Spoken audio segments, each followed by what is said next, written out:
Oke, mari kita bahas ini. Ada satu keputusan kebijakan luar negeri yang lagi bikin heboh banget di seluruh Indonesia. Pemerintah kita memutuskan untuk bergabung dengan sebuah badan internasional baru, pimpinan Amerika Serikat, namanya Dewan Perdamaian atau Board of Peace. Nah, pertanyaannya, apakah ini langkah strategis yang jenius atau justru pertaruhan yang super berisiko? Yuk, kita bedah sama-sama. Biar kita paham segimana seriusnya masalah ini, kita mulai dari kutipan yang kuat banget dari salah satu kritikus paling vokal, Profesor Koni Rahakundini Bakri. Beliau nggak main-main ya, menyebut keputusan ini sebagai ketakutan terbesarnya. Jadi ini bukan sekedar debat kebijakan biasa ya, ini sesuatu yang menyentuh jati diri dan keamanan nasional Indonesia.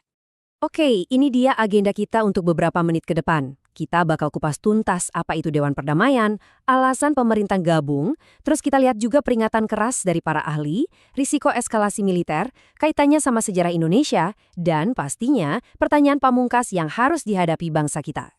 Yuk, kita mulai dari bagian pertama. Sebelum kita ngomongin pro dan kontranya, kita harus paham dulu apa sih sebenarnya lembaga yang jadi pusat kontroversi ini.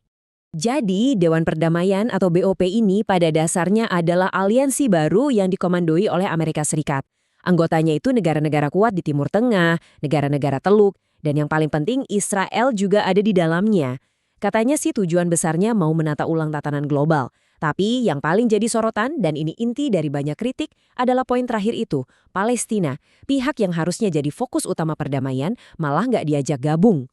Nah, sekarang kita coba lihat dari sudut pandang pemerintah. Kenapa sih mereka ngambil langkah yang kontroversial ini? Menurut mereka ini soal mengubah strategi. Dari yang tadinya cuma jadi penonton, sekarang jadi pemain. Nah, slide ini jelas banget menggambarkan perubahan cara berpikir itu. Selama ini kan dukungan Indonesia untuk Palestina itu ya lewat kecaman dari luar, demo, pokoknya kita jadi penonton aja. Logika baru di balik gabung BOP ini adalah untuk ganti peran, jadi pemain, biar bisa dapat kursi di meja perundingan, biar bisa ikut mempengaruhi kebijakan dari dalam. Pendekatannya dianggap lebih pragmatis lah. Dan buat meredam kekhawatiran, pemerintah udah netapin semacam garis batas. Mereka bilang partisipasi Indonesia ini ada syaratnya. Kalau tujuan akhirnya, yaitu kemerdekaan Palestina, nggak tercapai lewat dewan ini, Indonesia janji bakal keluar. Ini semacam jaminan lah buat nunjukin kalau tujuan utamanya tetap sama. Tapi jaminan itu kayaknya nggak cukup buat para kritikus. Yuk kita beralih ke argumen tandingannya, yang dirangkum dalam 5 peringatan kritis utama dari para ahli seperti Profesor Koni Bakri. Oke, ini dia inti masalahnya menurut para kritikus. Pertama, prosesnya nggak transparan sama sekali, diambil tanpa diskusi publik. Kedua, status hukumnya ini apa sih? Perjanjian atau sekedar forum? Nggak jelas. Ketiga, ada kekhawatiran soal biaya dan komitmen operasional yang nggak dibuka ke publik. Keempat, dan ini fatal, Palestina sebagai pihak utama justru nggak ada di sana. Dan kelima, ada ketidakpercayaan sama AS yang pasti bakal ngatur agenda sesuai kepentingannya sendiri. Kita bahas soal biaya tersembunyi tadi. Sempat muncul angka potensi kontribusi tahunan Indonesia itu bisa sampai 17 triliun rupiah. Gila kan? Meskipun angkanya masih diperdebatkan, ini nunjukin betapa besar komitmen finansial yang mungkin harus kita tanggung. Dan ini bukan cuma soal duit loh. Ada juga omongan soal kemungkinan pengiriman sampai 20.000 tentara Indonesia untuk pasukan perdamaian di bawah BOP. Nah, ini beda lagi ceritanya. Pertaruhannya bukan lagi uang, tapi nyawa dan sumber daya manusia kita. Nah, komitmen pengiriman pasukan inilah yang memunculkan ketakutan terbesar berikutnya, sebuah konsep yang namanya mission creep atau pergeseran misi. Begini skenario yang ditakutkan oleh para kritikus. Awalnya Dewan Perdamaian ini cuma forum ngobrol diplomatik. Terus mulai bikin pasukan perdamaian. Lama-lama bisa berkembang jadi struktur keamanan regional yang mengikat. Dan ujung-ujungnya yang paling dikhawatirkan adalah dewan ini berubah jadi semacam aliansi militer, kayak NATO versi ringan, yang bisa menyeret Indonesia ke konflik-konflik di masa depan. Poin kuncinya ada di sini, di kutipan ini.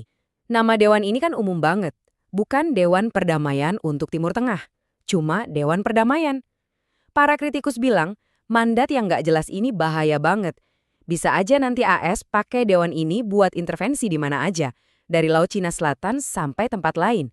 Dan Indonesia bisa ikut terseret. Tapi perdebatan ini bukan cuma soal strategi loh.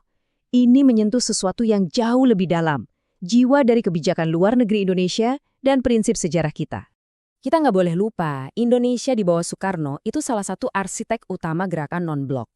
Prinsip dasarnya jelas, bebas, aktif. Artinya, kita independen, nggak ikut-ikutan blok kekuatan besar manapun, baik itu blok barat atau timur. Ini adalah pilar dasar identitas global Indonesia. Nah, ini yang jadi pertanyaan mendasar soal sejarah dan ideologi kita. Dengan gabung ke koalisi yang terang-terangan dipimpin salah satu negara adidaya dunia, dan di dalamnya ada Israel pula, apakah ini artinya Indonesia secara efektif sudah meninggalkan prinsip pendirian yang paling berharga? Dan ini membawa kita ke bagian terakhir. Kalau kita gabungkan semua argumen, harapan jadi pemain versus peringatan para ahli dan beban sejarah, semuanya mengerucut jadi satu dilema utama. Sebelum kita sampai ke pertanyaan terakhir, saya mau bagi satu kutipan yang sangat personal ini.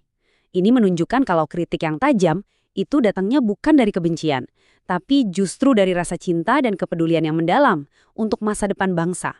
Sebuah perasaan yang mungkin dirasakan oleh banyak orang di kedua sisi perdebatan ini. Jadi, ini pertanyaan terakhir yang harus kita renungkan bersama. Apakah langkah ini akan memposisikan Indonesia sebagai pemain berpengaruh yang akhirnya bisa membantu mewujudkan perdamaian?